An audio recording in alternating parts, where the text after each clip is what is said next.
To tonight's meeting of Burnside Council of the 28th of April 2021, opening at 7 p.m. We are still seated according to COVID restrictions in the chamber, but you are welcome to join us here in the foyer, and public question time has been reinstated. Welcome to all of those who are watching at home, and you might note that it is most unusual that we are meeting on a Thursday evening. But after long weekends, it was decided at our last council meeting that we would meet on a Thursday following a long weekend. So this will happen again in June. So for those who are here, please stand for the acknowledgements. We acknowledge that the land that we meet on today is the traditional land of the Kaurna people and that we respect their spiritual relationship with their country. We also acknowledge the Kaurna people as the original custodians of the Adelaide region and that their cultural and heritage beliefs are still important to the Kaurna people today. We also pay respect to the cultural authority of Aboriginal people visiting and attending from other areas of South Australia and Australia. On behalf of the City of Burnside, I gratefully acknowledge and pay respect to those who have sacrificed their lives for this country and its people, and it's particularly relevant as we have just celebrated the remembering of all those who lost their lives for Anzac Day. We seek understanding and guidance in our debate as we make decisions that will impact on the lives of all who reside, study, work in or visit the City of Burnside. Grant us wisdom as we serve our community. Please be seated.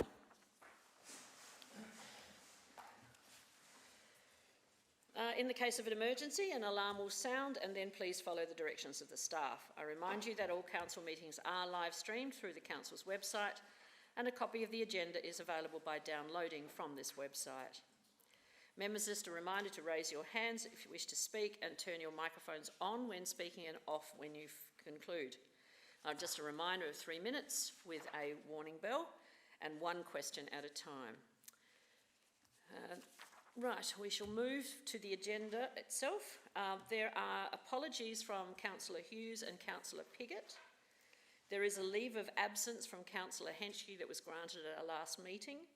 And we have 2 elected members who are arriving late because they are currently attending other board meetings, and they are Councillor Cornish and Councillor Carbone. Just find out if there is anyone who needs to declare a matter of interest. No? All right, then she'll move on to confirmation of minutes. CK mover, thank you, Councillor Dawes. Seconded, Councillor Turnbull. All those in favour? Carried. We have no adjourned business. We have no public questions from question time.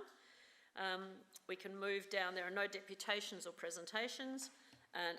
But there is one petition, and I note the receipt of the petition in relation to the skate park, 10.4.1. Do we need to move that? Yes, moving. Someone like to move it? Thank you, Councillor Lemon, seconded Councillor Hubel. Those in favour?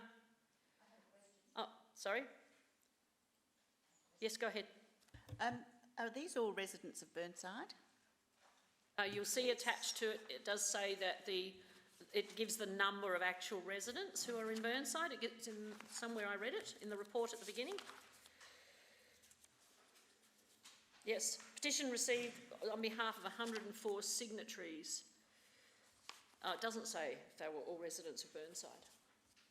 Administration have any further information on that? Through you, Madam Mayor. I don't know if Mr. Cant has any insight into that one.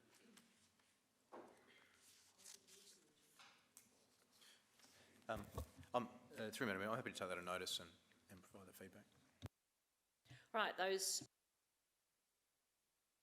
Yes?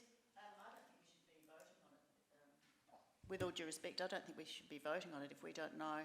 It's contrary to our petitions policy, which is that genuine residents of Burnside are identified so that we then know.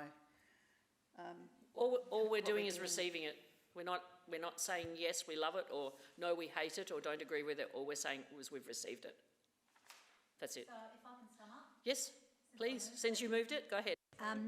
We accept a petition, and the petition isn't like a consultation where we actually exclude those non-residents. We accept petitions, and that doesn't mean that we're acting on them. It's an acceptance of the petition, and traditionally what we do is accept petitions. So that's what we're doing in this case. All right. So those who are in favour, please raise your hands. Those against? Carried.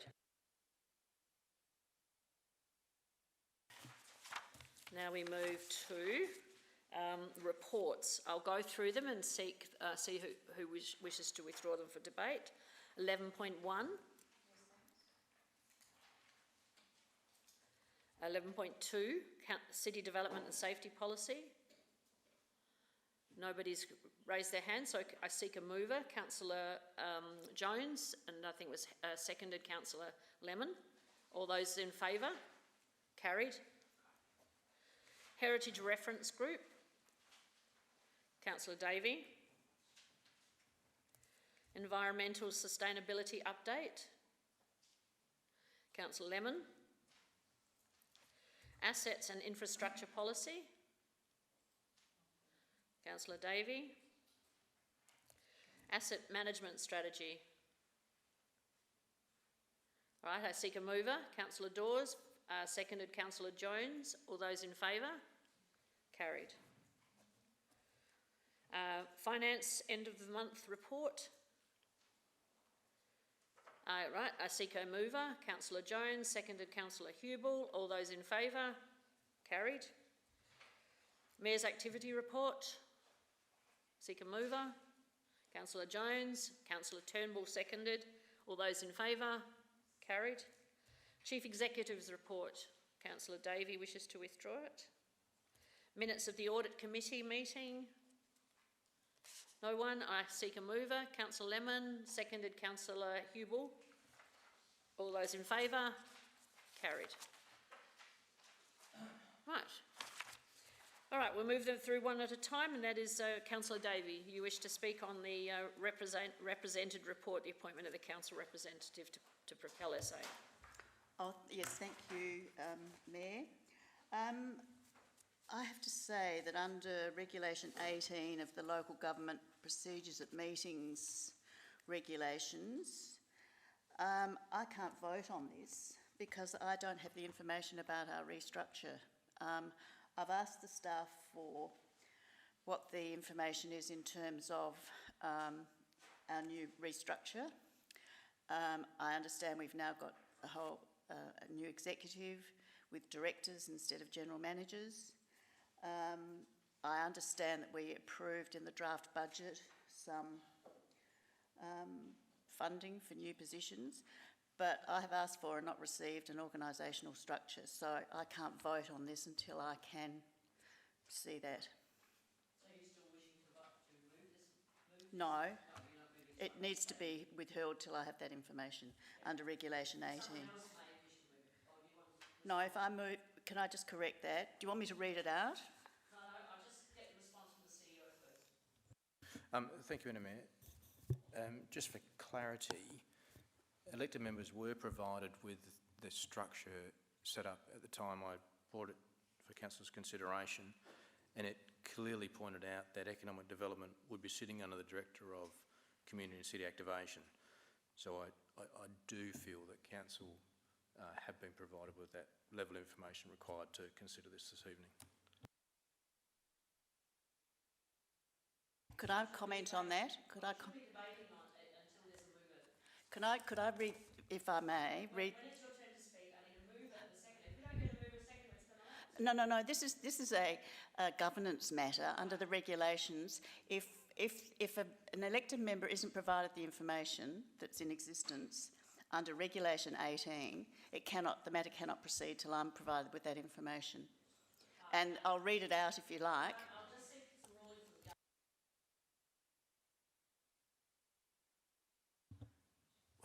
Through Madam Mayor, I don't think there's anything to rule on. I believe the elected members were provided with the level of information which clearly pointed out that under this directorate, economic development would fall under this portfolio. That's the facts of the matter.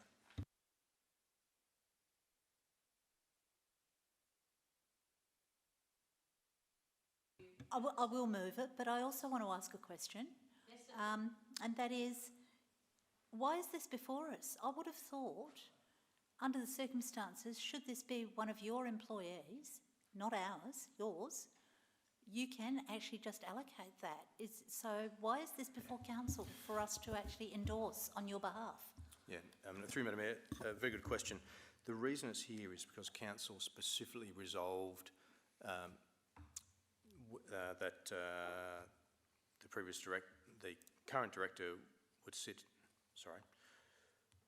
would be appointed to the board. So because of that resolution, it meant that I couldn't change council's position on the matter myself because council had resolved on it. Thank you very much. Did we do that at a council meeting? Through Madam Mayor, yes you did. So this is just coming back to us from a decision that we've already made at a council meeting? That's correct.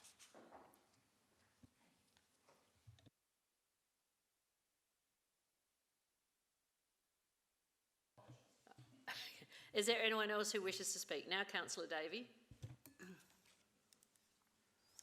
Thank you, Mayor.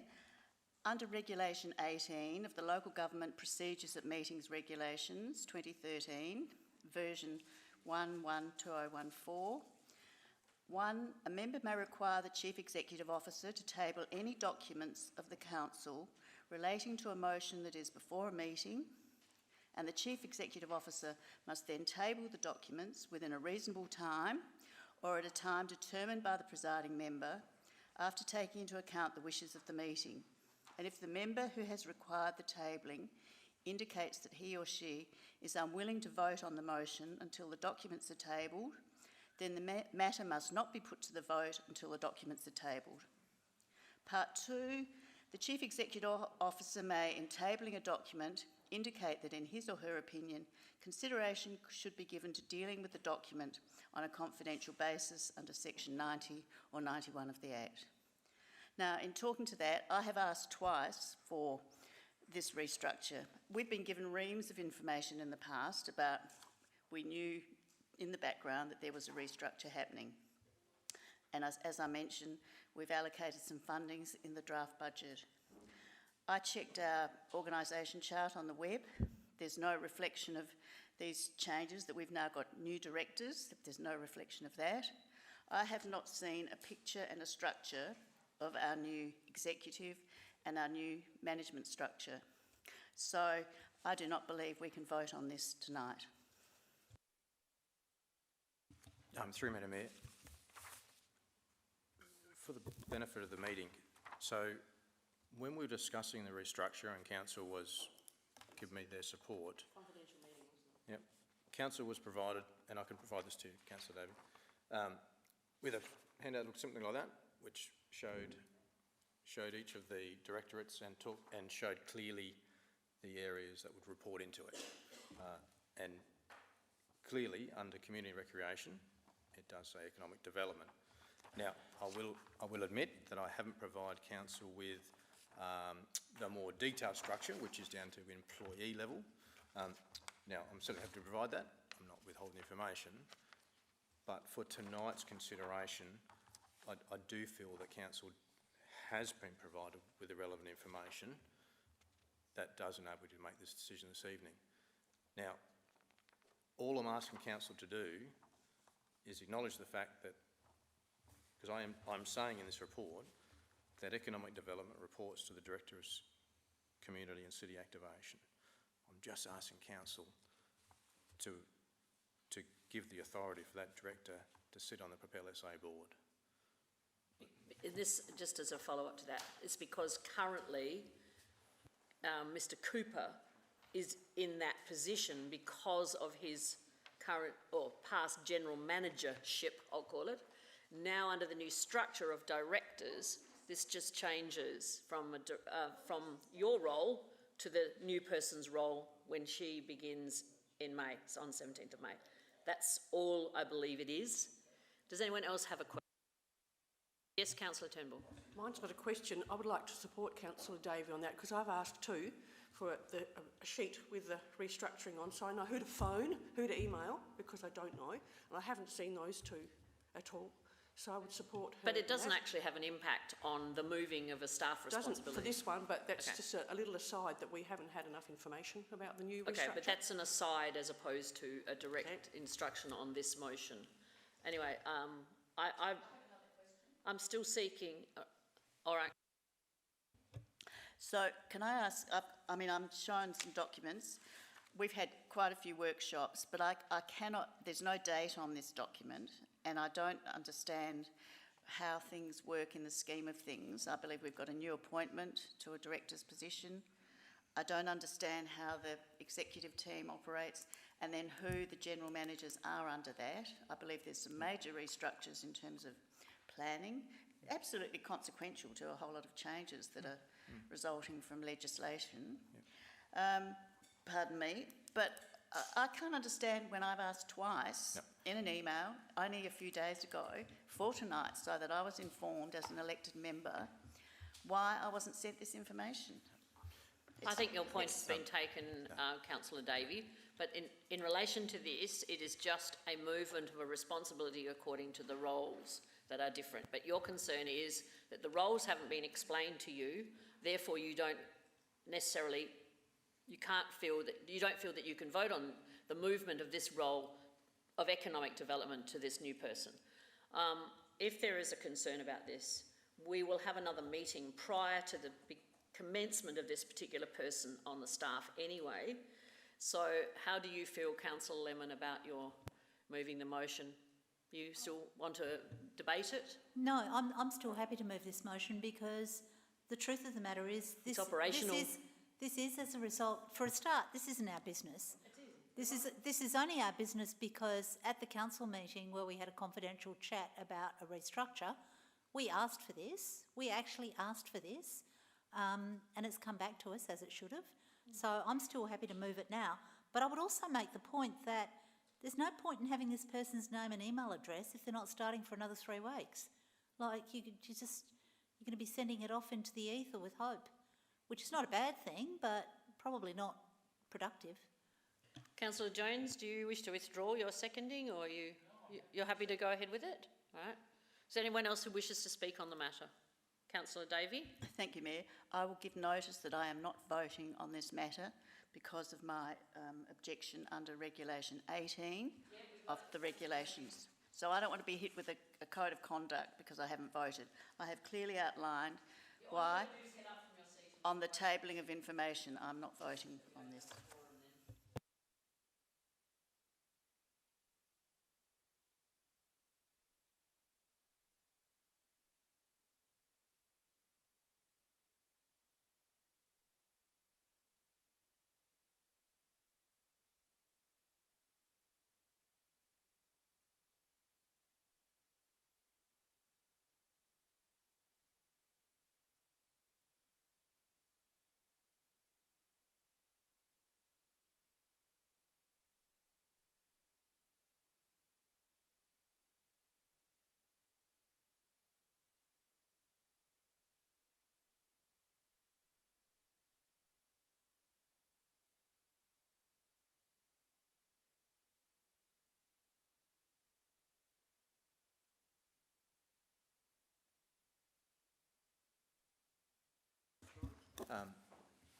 No, through you, Madam Mayor, just for the benefit of Councillor Davey,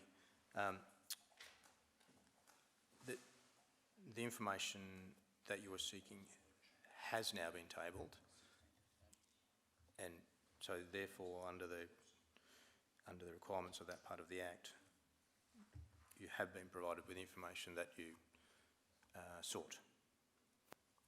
We actually have seen that happen before within a council meeting, if I'm right, Mr. Cooper. Is that correct? Yeah.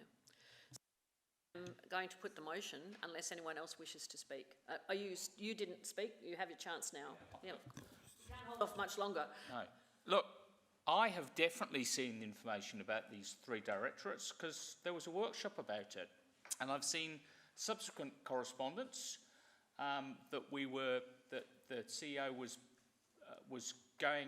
putting the job out to market, and subsequent correspondence that someone had been appointed and would be starting, next month. So I'm baffled as to how anyone can say they haven't been informed about it. So, but apart from that, I think it's a relatively straightforward thing that we're being asked to approve, and I don't think we should hold it up for another fortnight.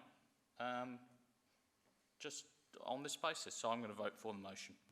Had it not been a motion for council, this would have been a straightforward operational matter, which would have been dealt with by the administration anyway. Councillor Hubel, you wish to speak, and then... Thank you, Your Worship. I've just gone back through my notes, and I have written that information down. So I'm convinced that I was given that information, beyond a shadow of a doubt. Thank you, Councillor Hubel. CEO, you wish to speak? Oh, just a quick comment, Madam Mayor. And if there has been confusion with the structure, my commitment, I apologise for that, but my commitment is that I will get the more in-depth structure out to all the members as soon as I can. Thank you. Thank you. Right, Councillor Lemon, you wish to speak again? No. Okay, so I'll put the motion. Those in favour? Those against? And do we record an abstention? Can't, can you? No. We move now to...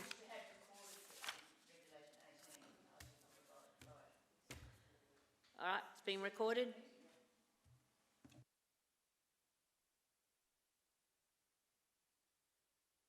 Yes, Councillor Jones. If Jane says she's not voting, does that mean we're in quorum?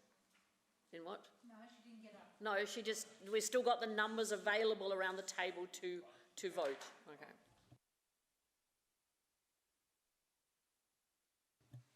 That was her choice. Okay. Now, the second one is City Development and Safety. We've already done that. Councillor Davey, it's Heritage Reference Group.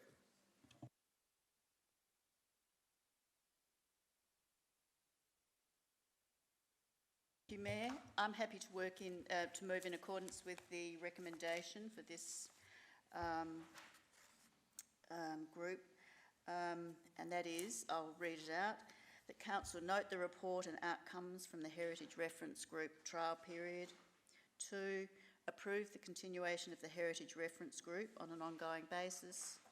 And 3, endorse the Heritage Reference Group project proposals detailed within attachment A to this report, and allocate a one-off operating budget of $32,000 in the 2021-22 financial year. This group, which is formed of 4, I think, elected member representatives, the Mayor, and 3 community representatives, has started functioning and operating very well. There was some dislocation and delay in meeting due to the COVID restrictions, but the group's been meeting now and has decided on, or voted on and recommended 5 small projects to do with local heritage, history series, a welcome booklet for new arrivals to the area, and another very important one, which is to activate a Beaumont House trial, so that we utilise Beaumont House more. So there's just some small projects which we feel will contribute to our heritage and history, and so hopefully you will approve and the continuation of the work of the reference group to review and keep an eye on our history in Burnside. Thank you. Do I have a seconder? Oh, that was a tie. Who wishes to speak? You're both the same ward. Honestly, it was a tie. Both hands up went up at the same time. Well, I'd like to second this because I've actually been going to the Heritage Reference Group meetings, and I think they've been really good. And it's open to all councillors. It's not a restricted membership, so if you've got time occasionally to pop into a meeting, I would encourage it. I think they've been really good sessions, and we've got some good ideas out of them as to how we can improve the heritage of the area, you know, natural and built, because we've all got slightly different opinions. So I encourage you to vote for the motion. I might point out that if any elected members wish to come along and attend and observe, they can, but technically not participate, because remember that one of the concerns was it be very top-heavy with more councillors than residents, and the group wanted to make sure that the resident... Oh, you were missing from that last meeting. Yeah, that's when there's some discussion about that. So it was about trying to keep the balance reasonable. But certainly you're very welcome to attend any of the meetings. And I'd just like to take the opportunity to thank Aaron and Farley for all the work, and Michelle too, and Wendy, because they have all had an immense amount of input into this particular group. I've forgotten Wendy's surname. Not Wendy Matthews, the Wendy from planning. Sorry, Hoare, Wendy Hoare. I'm sorry, I couldn't remember her name because she's also been really outstanding provider of information about Burnside's heritage and history. So I thank all of those people who've been involved in this. Councillor Hubel, you wish to speak? No? Councillor Dawes? And then Councillor Lemon. I just have a question for administration. I think the last meeting we decided on the budget, the draft budget, to send out to residents, and they met on the 29th of March. Question, why wasn't this included in the draft budget? Was it just lack of time? Can someone indicate that? Through Madam Mayor, from refer to Mr. Kent.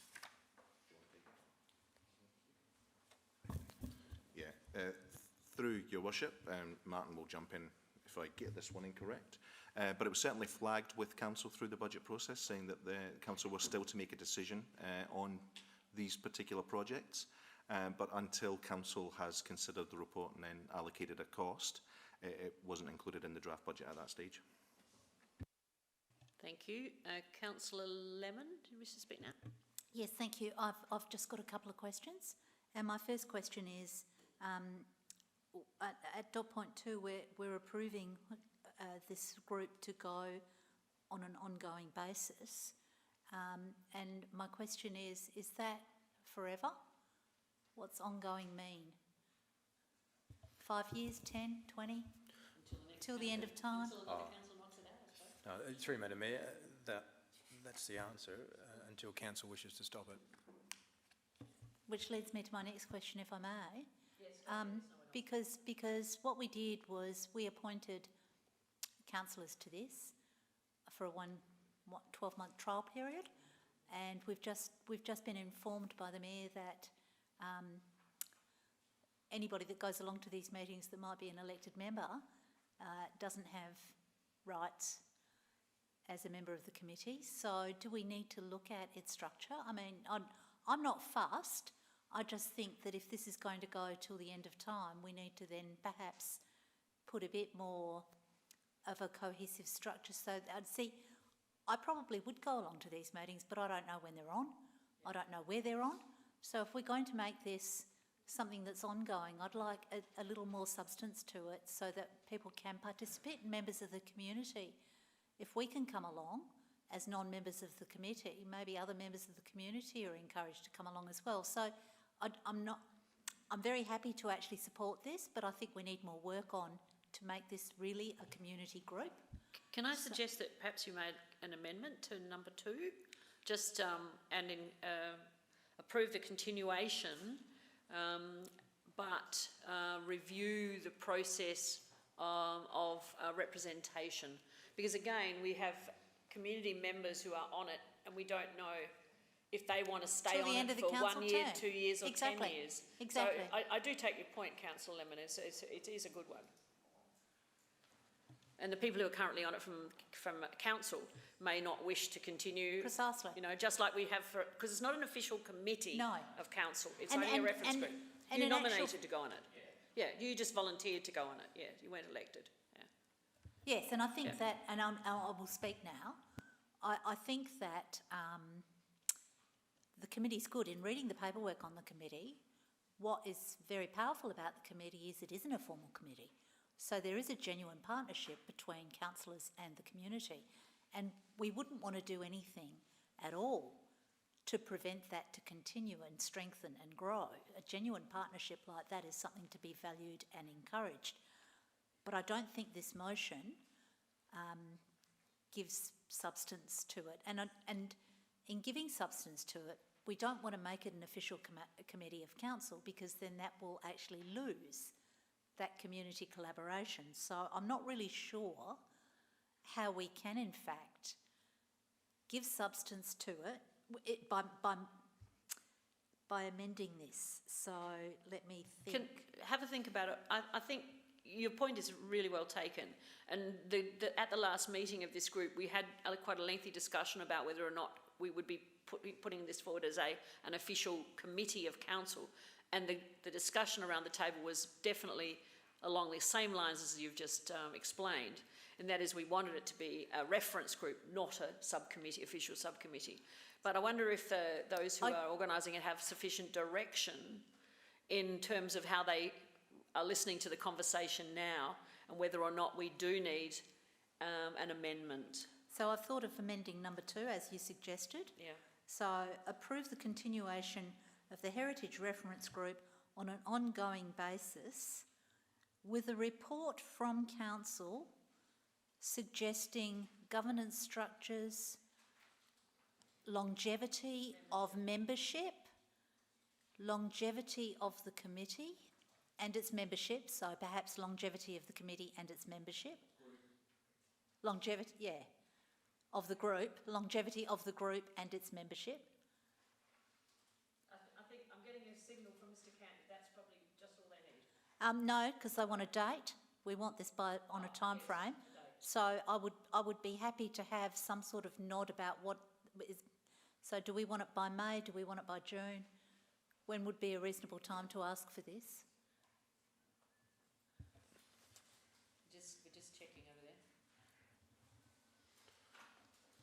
there. Mr. Cant, some guidance perhaps? I'm quite happy to take your advice on this. Through your worship, this is all reasonable, and we support this approach. Our intention was to do a bit of a strategic planning session with the group at its next meeting anyway, which would flesh out a lot of what you're asking for.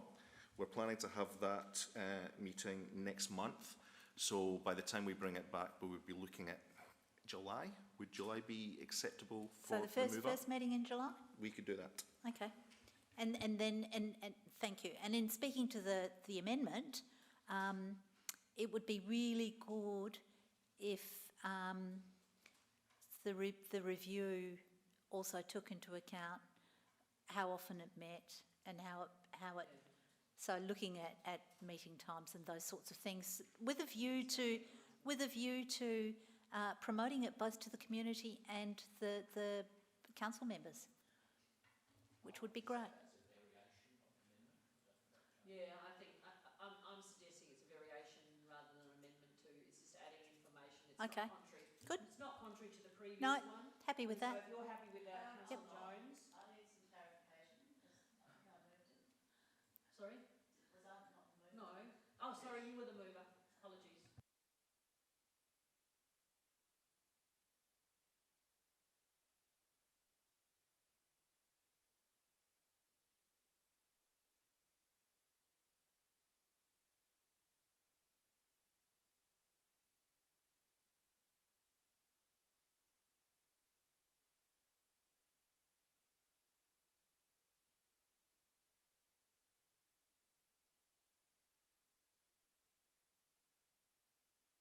Just be approved the continuation of the Heritage Reference Group on an ongoing basis with a report, with a report to Council suggesting governance structures, longevity of the group and its membership by July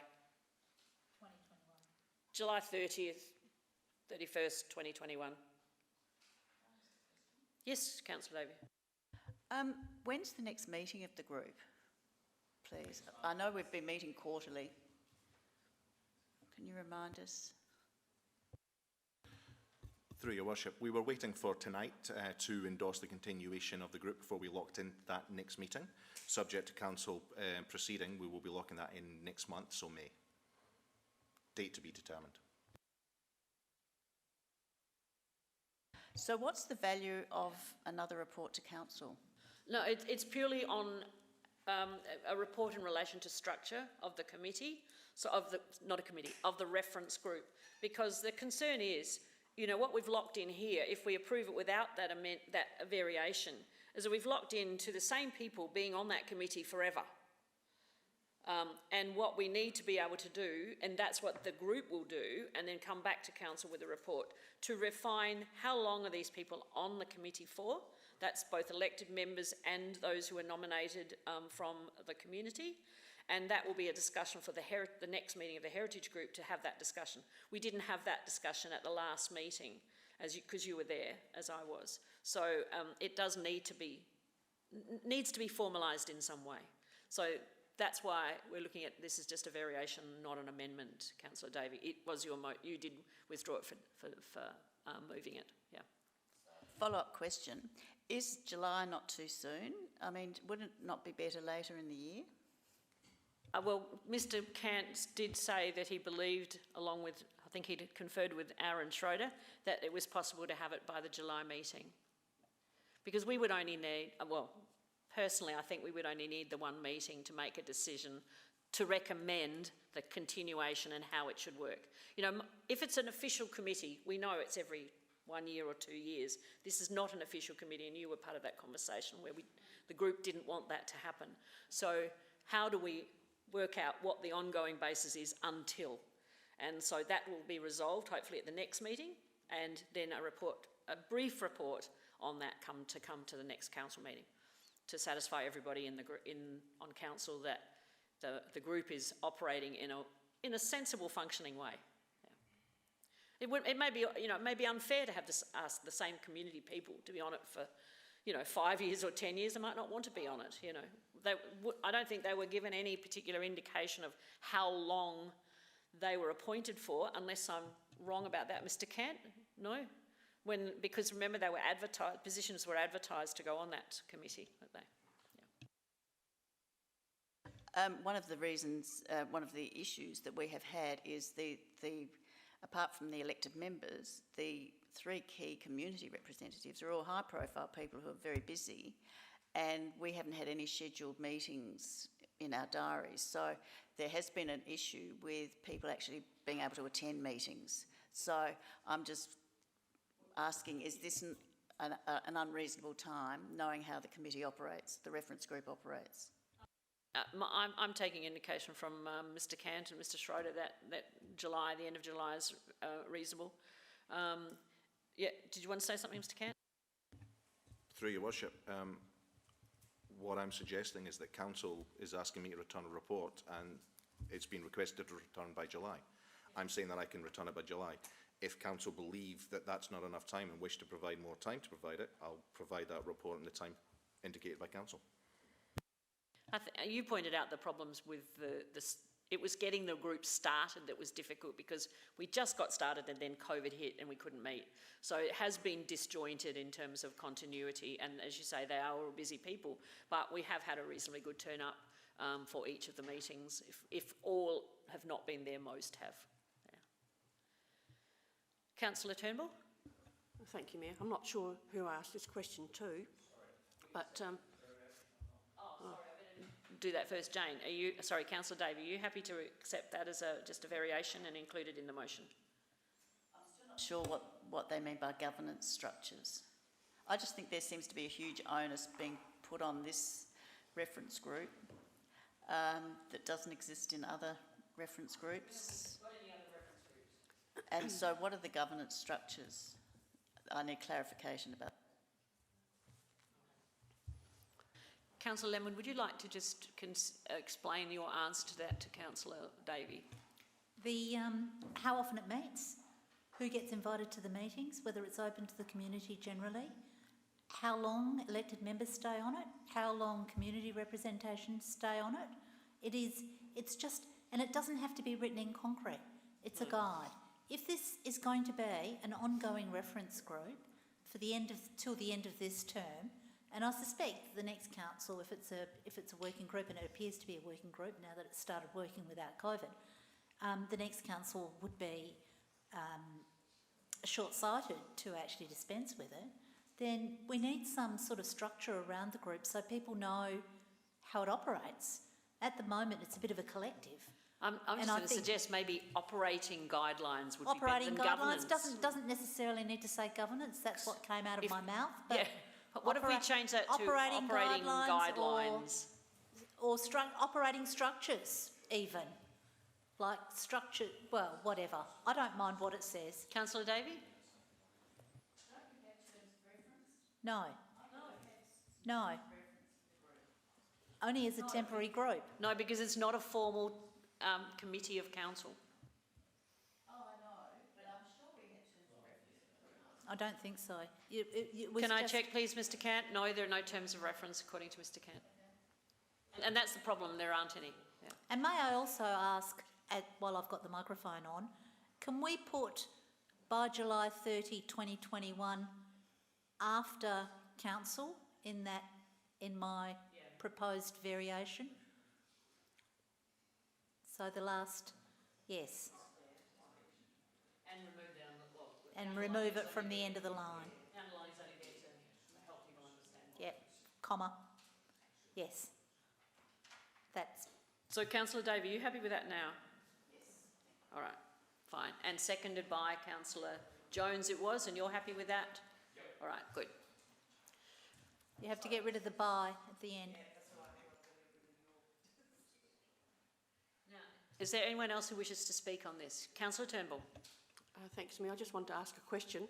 I don't know to whom, but I was wondering on the wonderful thing about your Heritage Welcome booklet, if that process could be accelerated so that the booklet would be available for the Australia Day citizenship ceremony in January.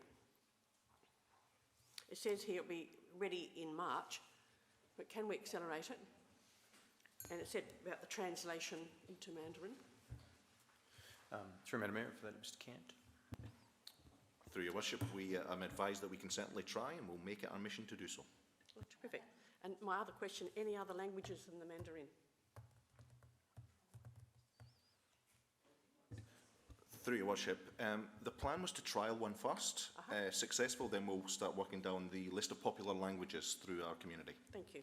What you know, and we did discuss this at the meeting, was that Mandarin is the most spoken outside of English, so as Mr. Cantor said, we trial it with this language and then see how we go. I was thinking of Otherwise, Indian there's the language. cost involved in also finding someone who we can rely on to translate it appropriately to. Yeah, I was thinking of the Indian language, but there are many dialects, so that would be Oh, pretty yeah, hard to do. absolutely. Yeah, thank you. Right, thank you.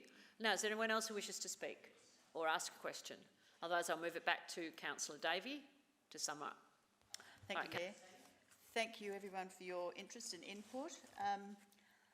Yes, I think that's a reasonable refinement of the motion, and yes, I hope you'll support it. Thanks.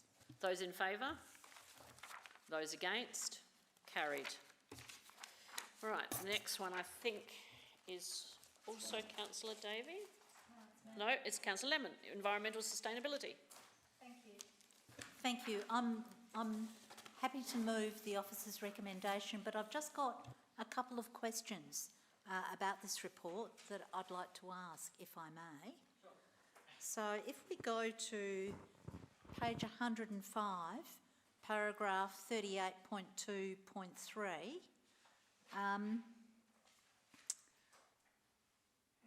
and we're talking about the woodland bird species that may be, that less of them on the eastern side of the city of Burnside, and they've got limited potential for dispersal.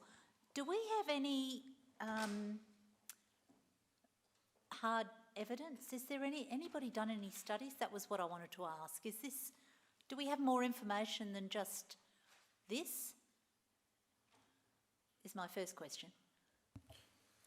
Through Madam Mayor, I'll refer that to Mr. Cant. Thanks, Your Worship. I'll ask Dr. Phil to look at that one. Through the Mayor, very good question, thank you.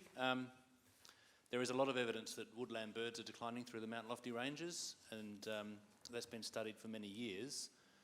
There haven't been any studies of the foothills and Burnside in particular, but anecdotally those trends that are occurring in the hills are reflected in the bird species we see in Burnside. And part of the biodiversity sensitive urban design project is to get experts in the room to discuss those trends and how we might best address them. Thank you. And the second question, if I may? Yes, go ahead. I haven't had anyone else. I've got a seconder, but go ahead. Yeah, thank you. It's the next page on 106, and it is paragraph 45.3. Congratulations for the submission to the Natural Resources Committee can you tell us what you presented? You were invited to submit, but this doesn't tell us what you submitted, and I'm really curious to hear about what was submitted.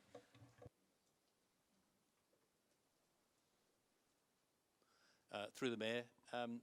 So the submission was made by Resilient East on behalf of all the council members, and it followed a similar line to the other submissions they'd made on the planning reforms. I believe they're available on the Resilient East website.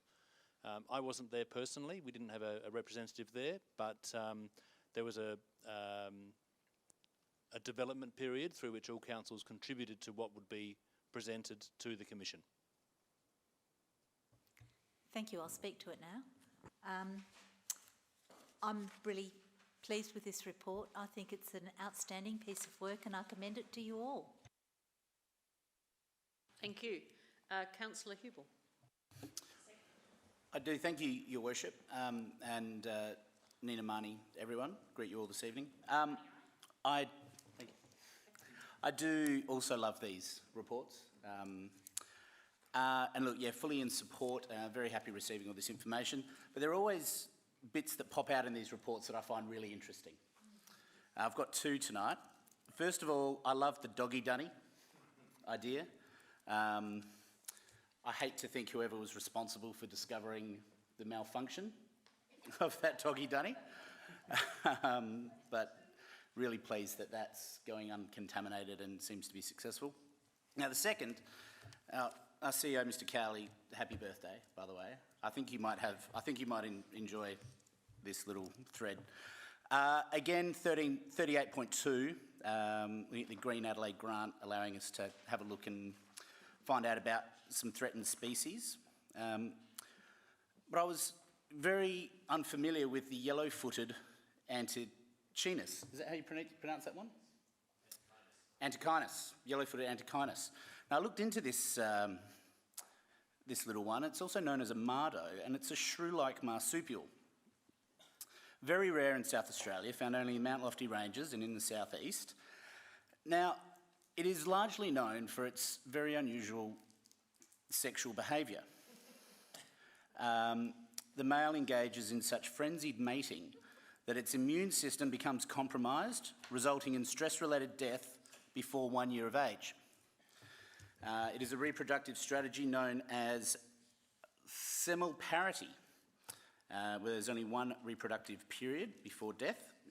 And there are very few native animals that have this reproductive strategy, and there's even fewer vertebrates that have it. And I guess the reason for this little deep dive, I was so amazed at how unique and special, you know, this little friend of ours was. Oh, I got a bell for that. It really is amazing, and I think. Oh wow, I don't want to know which way it's going, but yeah. Look, I find myself wanting to educate myself further, and I think that's really what we should be pushing and promoting, especially with these environmental strategies we've got. So, thank you for a wonderful report. Councillor Dawes. I've got two questions, but because Councillor Davey put her hand up, I only ask one first of all. Through the CEO to Dr. Phil, 17.4, if I could, page 97. You talk about the purchase of renewable electricity, and that could incur higher charges. I guess a premium or a surcharge. Can you give us some background as to what they currently are? I think you were saying that over time that will obviously reduce, but at the moment, what would be the surcharge? An extra 10%, or you've got a feel for it? Through the Mayor, I'm not sure of the exact surcharge at the moment on green power. I think it might be more in the order of 20%, but I'd have to check that. The idea of the project is to explore for the next procurement of electricity, which is not for a couple of years, could renewable electricity be purchased without a surcharge? Yep. So the idea is not to pay more for electricity, but to get renewable electricity at a good price. Councillor Davey, your question, and then I'll go back to Councillor Dawes. Thank you. Yes, I've got 3 or 4. Firstly, thank you to Barry and your team for a great report. I love these too. It shows the breadth of the work we're doing and the extent of it and how we can improve our whole environment and how we're working, doing all that work. My first question is regarding, it's on page 96, para 17.1. We talk about an acquisition plan for the associated tree planting is in development. And then tree planting for BCOS will commence in 2022, and this will be additional to the ongoing annual tree planting activities. What is actually an acquisition plan? And how are we doing all our tree planting, and what's the extent of it? Thanks. Through the Mayor, I think there were 2 questions there. The first one was about what's an acquisition plan, and it's part of the procurement process just to make sure that we are exploring the market and making sure that we're getting the best deal for council. So the acquisition plan would be to purchase to organise the contractor to plant trees on council's behalf. That would be a part of the BCOS scheme. The second question was about how many trees are being planted, and all of that information was in the BCOS report. It's thousands of trees every year based on the users of the pool and Regal Theatre, and those trees will be planted to offset the carbon emissions of those facilities and make them carbon neutral.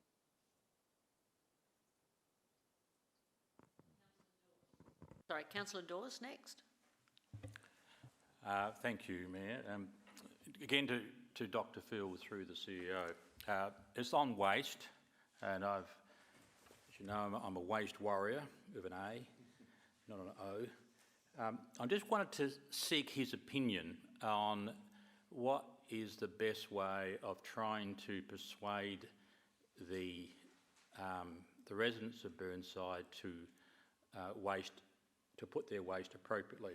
Is it through a continuing education program or not? You know, being a councillor of recent times, I start reading all the letters to the editor and so forth.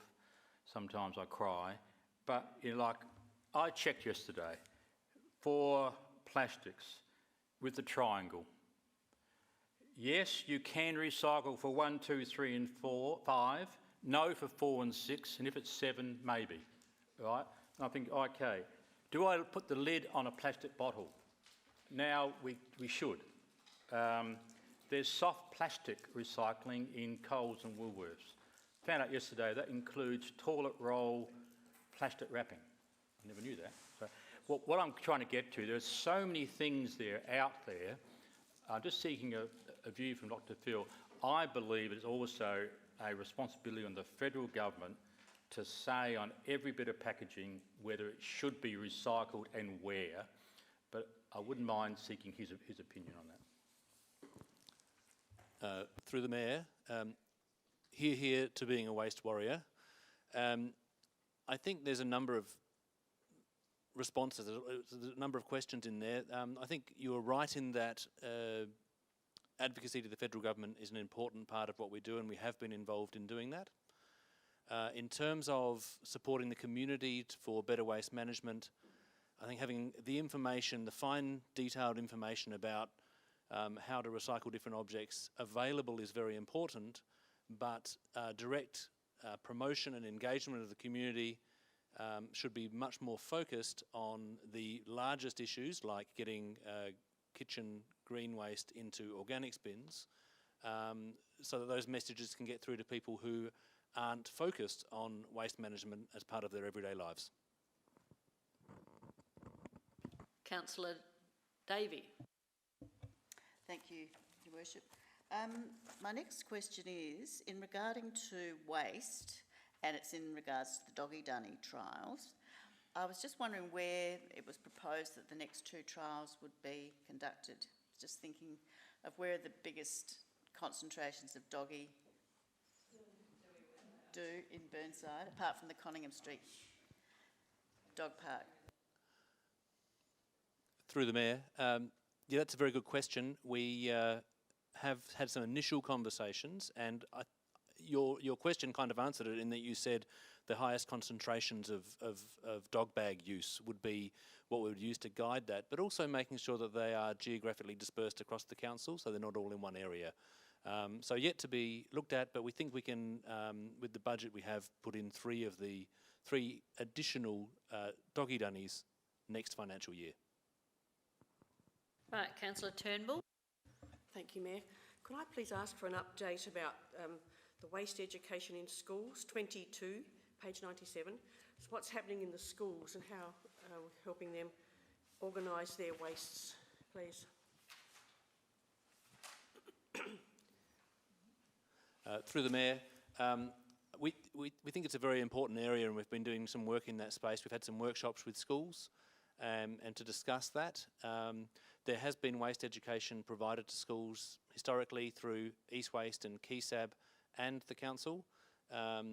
We're looking to provide a more structured approach, making sure that all schools have it available to them and that it hits the students at the times when it will have the most impact. Initial discussions have been around ensuring that all schools have available to them something in the early years primary, something in the late years primary that is linked to mathematics education and waste audits, and something in early years high school which is linked to circular economy and employment opportunities in waste and recycling industries. Councillor Dawes. Okay, then it's Councillor Davey. Thank you, Mayor. Again, under waste,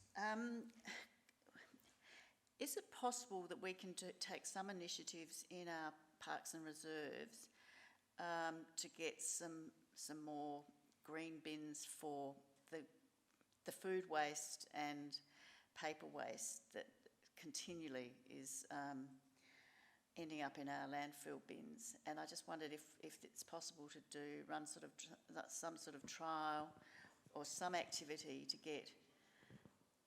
to do something about either putting some organic bins there and getting people to use them, or else getting them to put some signs up to get them to take their waste home with them. It's just there's huge volumes that we see, especially after the weekends.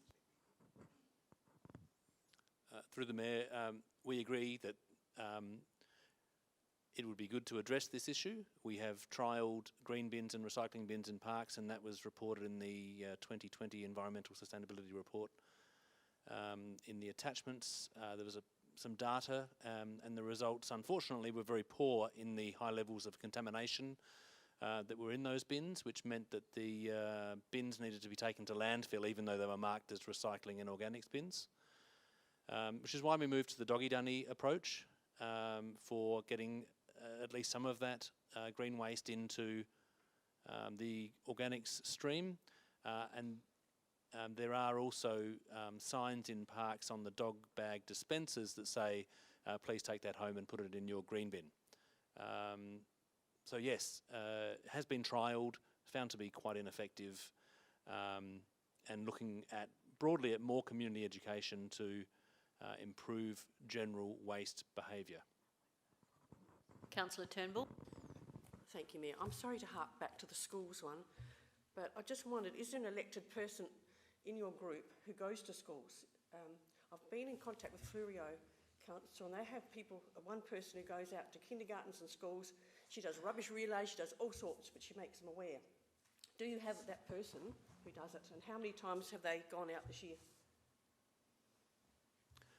Through the Mayor, so we do, on Council's behalf, KeySab visits schools and does those activities, so waste audits and other waste relays and other waste education activities, so Council does support those activities. With the addition of the new Environmental Sustainability Officer, who started a month ago now, we now have more resources in that space, which is why we are reviewing what we're doing and wanting to increase that, yes. Will that person be doing that? That'll be part of their role? So that person is focused on waste management, yes, and schools, but we have more resources than just that person with our contributions through East Waste going to KeySab and so on. So we're looking at it holistically, Also, we have a resource in Dr. Phil who quite like going to high schools and talking to the students there about circular economy and job prospects in the waste and recycling industry. So we'd like to utilise him as well. I might add that the new person, the sustainability, has already been visiting and has visited at least one aged care facility. Pineview reported to me how wonderful she was. They had a big audience, bigger than they ever have for anything, and that they absolutely were enthralled by her presentation, and I did report that back to Phil and actually spoke to the young person involved, whose name I've forgotten, apologies, at the Beaumont House celebration. And it's been very, very welcomed, and I know also Glen, I can't think of the name of the other village that's in Glenunga. You two should know me that one. In Glenbrook, they've had a visit as well. So I think we can do a lot to help the older people in the community as well. I just want to also point out that state government solution to making people take their rubbish home is they've removed all bins from Waterfall Gully. I wonder how effective that's going to be. It's an interesting consideration. Is there any, did you want to add something? If I may, Madam Mayor, just to give some feedback. Yeah. The result of those removal is that people are simply putting their waste in any receptacle they can find at Utopia, and including throwing it over the fence when they walk past. So more education needs to occur around behaviour. I think that's the solution, really, isn't it? It's all about education and getting people to know what to do and do the right thing. Well, God, how long has that been a saying for KeySAB, do the right thing? I just wanted to also ask just a question, and then I'll come back to you. And that is in relation to the study that the university is doing with East Waste. Do you know when that study, the first results were going to be coming through on that, where they were looking at, cross samples of people's bins and who is doing, again, the right thing or the wrong thing? Do you have any idea where we're up to with that? Through the Mayor, the study has study has occurred in that they've taken the bins, and I was actually visiting East Waste when they were looking through them and auditing them at the facility there. I'm not sure exactly when the initial results are expected, some preliminary results. I would imagine in a couple of months. Now, Councillor Davey. Thank you. Last question, and this is relating to trees. Page 99, para 28. It's great to see that we've got a new urban forestry officer, and we've got some new specialised tree management software to maintain robust urban tree management. I'm still concerned that we're losing quite a few trees, and there's quite a few dead sticks around the place. Do we have some stats, any stats yet for survival rates? You know, the number of trees we've planted and the number that we've lost? And if not, why not?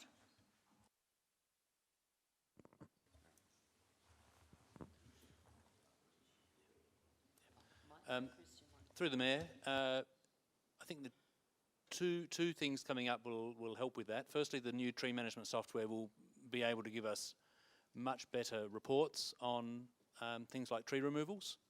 It's easier for the field staff to use.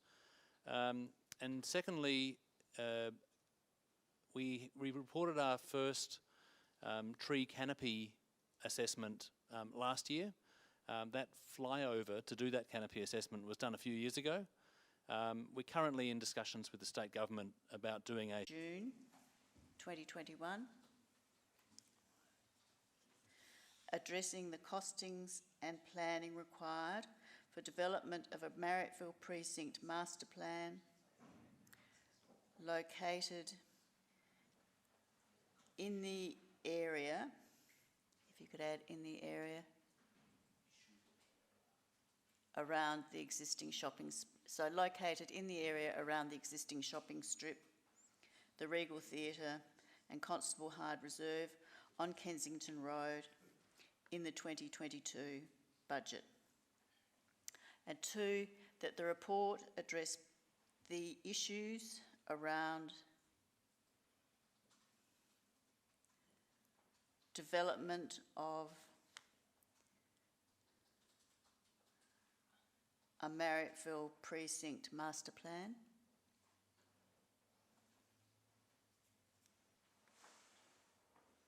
including precinct boundaries, greening, landscapes, streetscape improvements, urban renewal,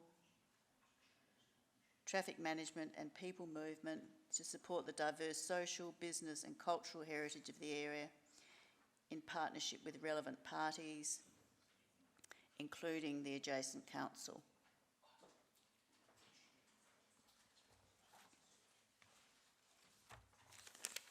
Thank you. The reason I've moved this is that we are moving to have a transport master plan. And as you're all aware, we've got a large development in this area, which has been agreed to proceed, which is the development on the corner of Kensington Road and May Terrace. I'm sure you're all aware and have driven through Kensington Road and Tusmore Avenue many times over your lives in the community, and you understand the volumes of traffic, the sheer volumes of traffic, and uses, the density of uses in that area. So it's the through traffic both ways on Kensington Road and the intersection with Tusmore Avenue, which present significant safety risks to the users, both cyclists, pedestrians and motorists. Councillor Davey, you don't seem to be addressing the motion here. This is not about, your motion doesn't have anything to do about traffic plan. It's for a Marrickville Precinct Master Plan. So You've got one item of traffic management. traffic management, yes. Okay. And then I'm going on to talk about the businesses that are developing there. Sorry.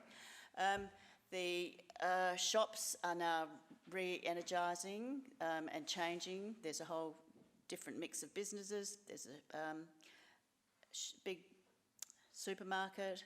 The hotel on the corner, which is in Norwood, on the corner of Shipsters Road, the Marrickville Hotel has been upgraded and it's in new hands. The Regal Theatre is operating. We have rejuvenated Constable Hyde Garden. So what we've got is a whole area undergoing rejuvenation, and I think we need a master plan to be considered in our transport master plan, city master plan. So I'm just asking that a report come back to us with costings and with anything that needs to be, I think this could be done in-house, but that if we do need any monies allocated, that can be allocated within the quarterly budget allocations and reviews in our financial reports throughout the year. But I'd be really pleased to see us be able to consider and do some preliminary work to start considering how we can rejuvenate this area, manage the traffic management issues, and then the whole planning process, which will be necessitated by the new development with the On The Run. So hopefully you'll support this, just to get a report to see what's possible. Thank you. Do I have a seconder? Right, Councillor Carbone, do you wish to speak? I won't speak. I will ask a question if I can. Certainly. So if we have to go outside of our own staffing and seek the expertise of an independent consultant, my question to the CEO is, because this is on the boundary of Burnside and Norwood-Payneham St Peters, is there going to be discussions with that council around an in-principle proposal about cost sharing?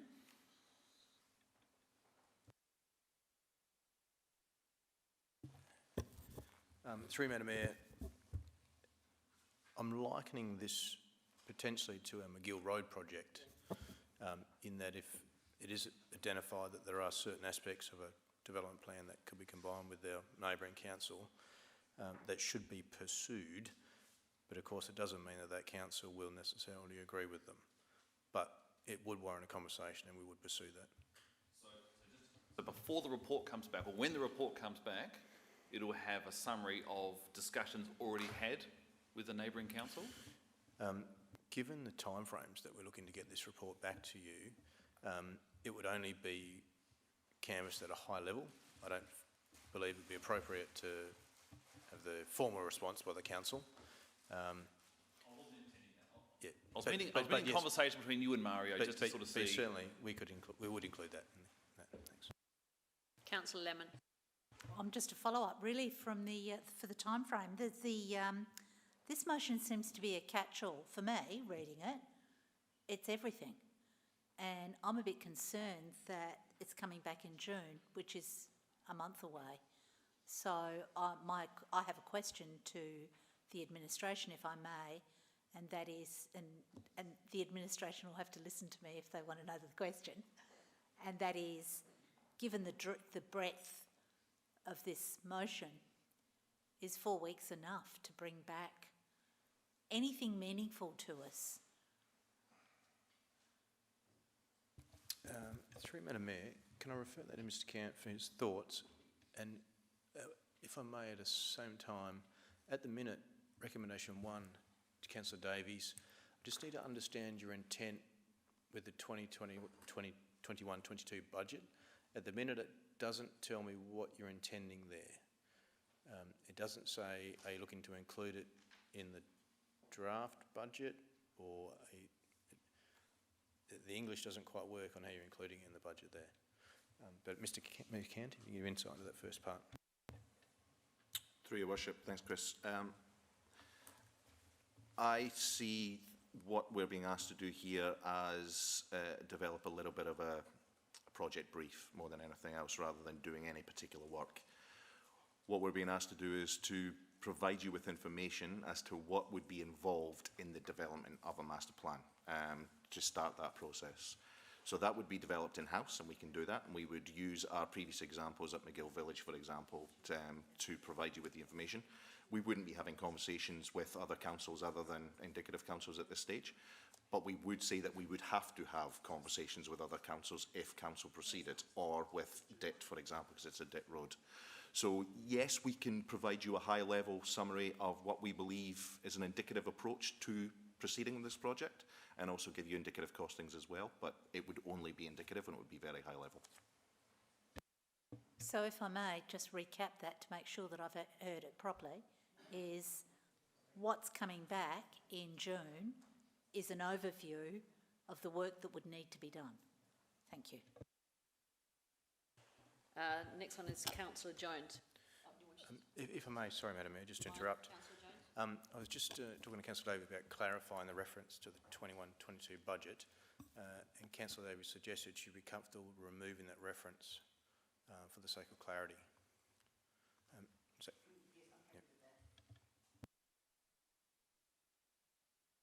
Thank you, Madam Mayor.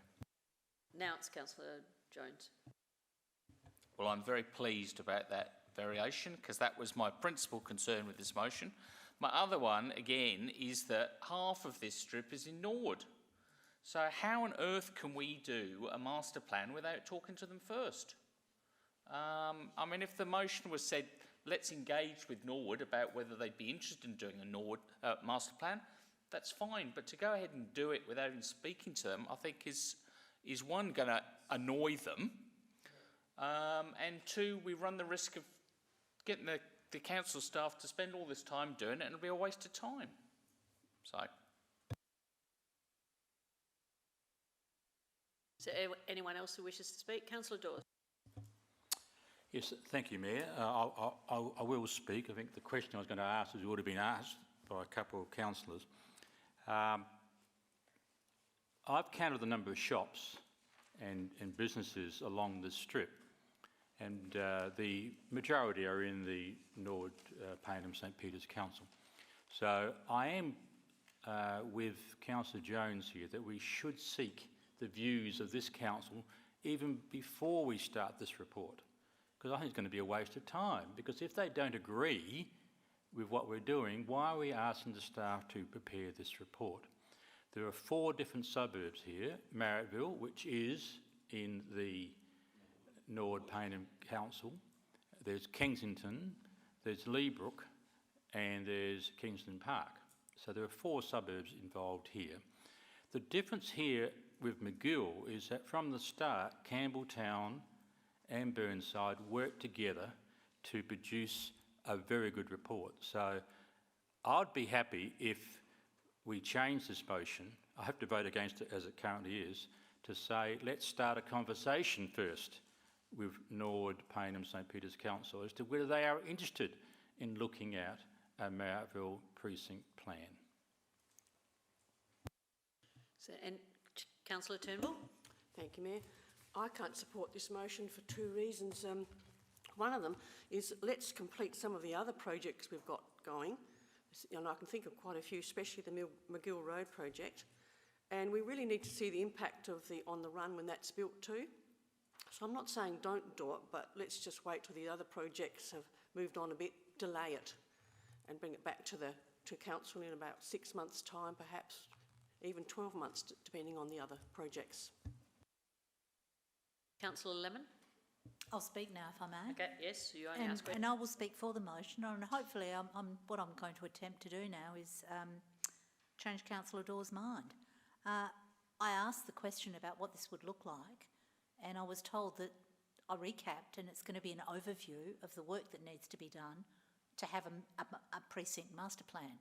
So what we're doing is in-house, in the next month, we're going to do an overview of the task list in a lot of ways of what needs to be done should we go down the path of a precinct master plan for this particular area.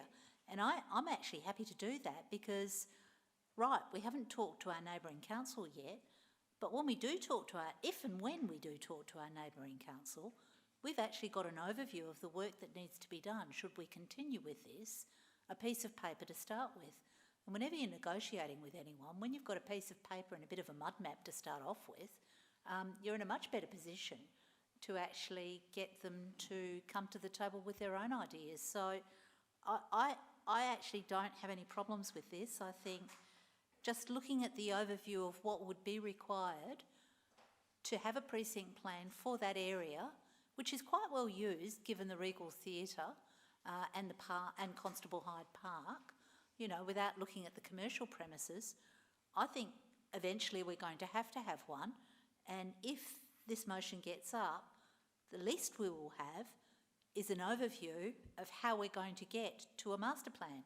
So that's what we're going to end up with, an overview. This is what we need to do to end up with a master plan. I think that's a good thing to have. It's not going to date because there will be steps that we'll have to go through every single time if we want to go to a master plan. And it's going to be very useful if we do want to go to a master plan when we approach our neighbouring council and say, what do you feel about this? Shall we have a little collaboration? So I'm happy to support this, and I hope you do too. There's nothing, you know, we're not committing ourselves to a project. What we're doing is looking at what a project might need, should we commit ourselves to it at some stage in the future. I'm happy with that. Councillor Cornish? Thank you, Worship. Can I see whether or not a part of that plan that might come back would be to actually consult the businesses? I remember in Dulwich we did a consultation to see whether or not they even wanted a master plan, and I think 2/3 came back and said, no, thank you, leave us alone, we're fine. So, you know, we don't want you to fiddle around with our roads and our infrastructure down here, we're perfectly fine. So I just wonder whether or not that will be a part of the process too. Through Madam Mayor, I wouldn't see it as part of this report, but the report would talk about that step. But the report would talk about needing to undertake that step, absolutely. Anyone else wish to speak? Can I just ask a question? Can it be called a Marrickville master plan, since Marrickville is not in Burnside? Through Madam Mayor, I'm envisaging as part of this initial report, we may talk to an appropriate name for it. Yeah. Otherwise, I can just see Mr. Bria having a little go at me. Okay. Back to Councillor Davey. Thank you, Mayor. Thank you everyone for your questions and clarification. It is all I'm asking for is an outline, and I don't want to intend that it cost any money. I think I was just being upfront in saying if we need any resources for planning or whatever, staff time for the report. But it's intended to start considering the planning aspects of this area, because it is a growing and changing area. And what we need to see is how it can be brought together. The informal discussions I've had with the council, one councillor in Norwood, Payneham and St Peters are very heartening. They think it's a brilliant idea, but of course it needs to be done at a strategic level. But there are, notwithstanding the sites has been pointed out in Norwood Council area, we have a huge number of business sites from Shipsters Street to the Regal Theatre, and as well as the Woolworths supermarket, the pizza shop, Hula Hoop restaurant, Constable Hart Gardens, all the professional suites that now exist along there, the post office. It's a business area and it's growing and it needs more cohesion and beautifying. But overlying all of this are the difficulties associated with the traffic that is generated and that these businesses deal with going through this area. There's really does need to be, I think, work with DIPD or DEET now to look at how we can improve the safety aspects of the intersection with Tusmore Avenue, quantify all the traffic volume data and the crash data too. So there are some significant issues, and then aligned with that, we've got this future development of the On The Run, which will be imposed in this area and will make a big difference to it. So I hope you can support this, and we'll get a report and see where we need to go from here. Thank you. All those in favour? All those against? Carried. The next one was proposed by Councillor Piggott. Is there anyone who wishes to run it? Don't we need written permission from Councillor Piggott No. to do so? We do? Okay. Right, so it's going to be withheld to the next meeting? Adjourned to the next meeting. All right, thank you. I wasn't sure what was happening with that one. Number 13.3 is Councillor Cornish. Thank you, Worship. I think it's a pretty straightforward motion. I brought it up a couple of meetings ago.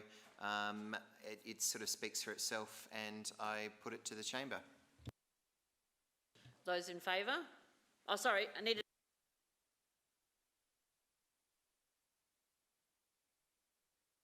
Councillor Hubel is seconding. All those in favour? Hang on, can I speak? Oh, of course. I'd just like to say, yes, I'm glad we're actually thanking Rotary. I think they do a fantastic job as a service club, especially in Burnside, and really keen people. So thank you for this motion. And thank you, Councillor Cornish, for being involved in it too. All right, now I'll put the motion. Those in favour? Against? Carried. Now, urgent or other business, you will be aware of what's been happening in the media, some of you, in relation to the library potential cuts in funding its state budget. And I thank Councillor Davey and have approved Councillor Davey bringing us a motion without notice, and I'm putting it into this location into item 14. So I will leave Councillor Davey to now speak on this matter. Thank you, Mayor, for that introduction.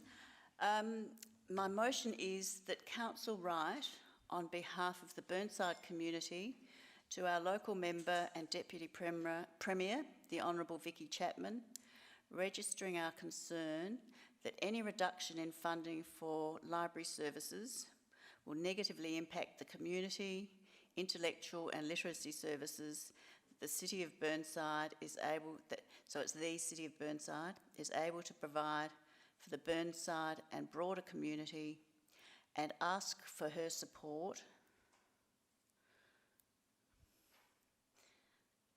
So ask, not asking. Ask for her support to lobby for no reduction to current funding levels. Perhaps I should word that by saying to lobby that there be no reduction. That makes sense. Well, I'd get rid of lobby, actually. Ask for her support that there be no reduction. Lobby is implicit. Okay, to support, delete to lobby. Thank you. to support that there be no reduction to current funding levels for libraries. Thank you. And my concern in this regard was raised listening to the radio on Monday, where the Mayor of the City of Charles Sturt, I think, who's the President of the LGA, raised the issue that the funding agreement between the Local Government Association and the State Government is under negotiation, currently being negotiated, and will be completed in June, which is in the current budget cycle. So, and her thoughts were that there is a likelihood that the funding will be reduced. I think this would be severely detrimental, because we all know how valuable our library is, and it's just not for books, it's the whole range of services, community connections, just the whole, it's the centre of our community, our library. Don't need to explain that. So I just think if we can put this up and have this sent to our local member as soon as possible, that we can at least ask for her support for her community as well. So hopefully you'll support this. Seconded, Councillor Hubel, you indicated you wanted to. Thank you, Your Worship. Yeah, I feel really passionately about this. I think even the whiff of threat to library funding is something we really need to proactively get on the front foot about. I just want to quote here to make my point from Neil Gaiman, British author, American author as well, but British really. Libraries are about freedom. Freedom to read, freedom of ideas, freedom of communication. They're about education, entertainment, making safe spaces, and about access to information. Libraries are places people go to for information. Books are just the tip of the iceberg. They are there. Libraries can provide you freely and legally with books. More children are borrowing books from libraries than ever before. Books of all kinds, paper, digital, audio. But libraries are also, for example, places that people who may not have computers, who may not have internet connections, can go online without paying anything. Hugely important. The way you find out about jobs, apply for benefits. This is increasingly migrating online. Librarians can help people navigate this world.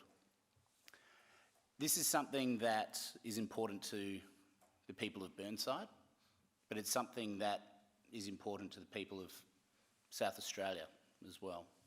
I think the library network we have in this state is absolutely amazing. I think the access that we readily have to resources of all kinds is really quite enviable. And I think that every local government in South Australia should be activating against this threat, because I see it as that. It is a threat to the way we live our lives and the way we access information. And it's vital we do what we can to fight back against this. Councillor Lemon.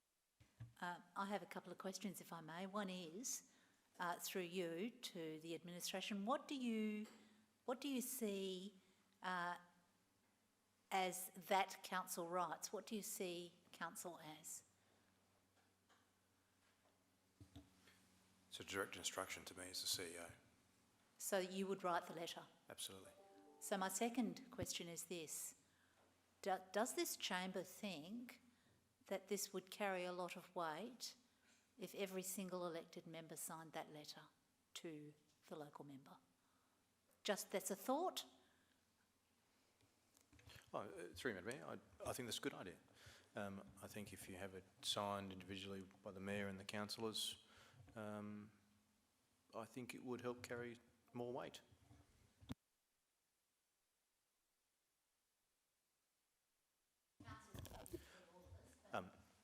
Through Madam Mayor, I think the wording is appropriate in the resolution, but I'm certainly happy to make that happen.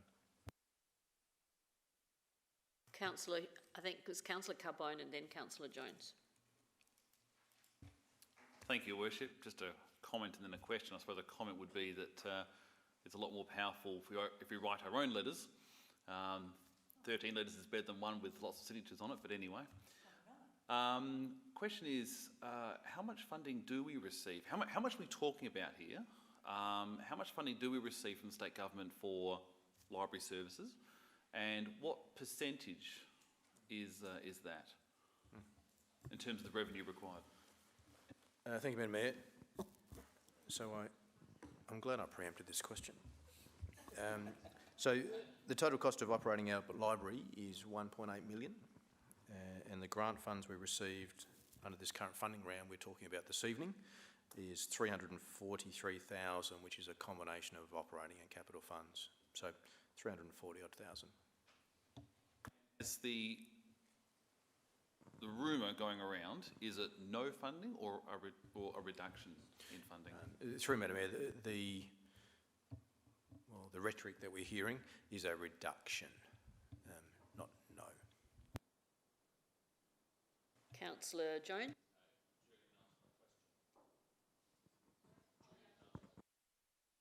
Is there anyone else who wishes to ask a question or speak?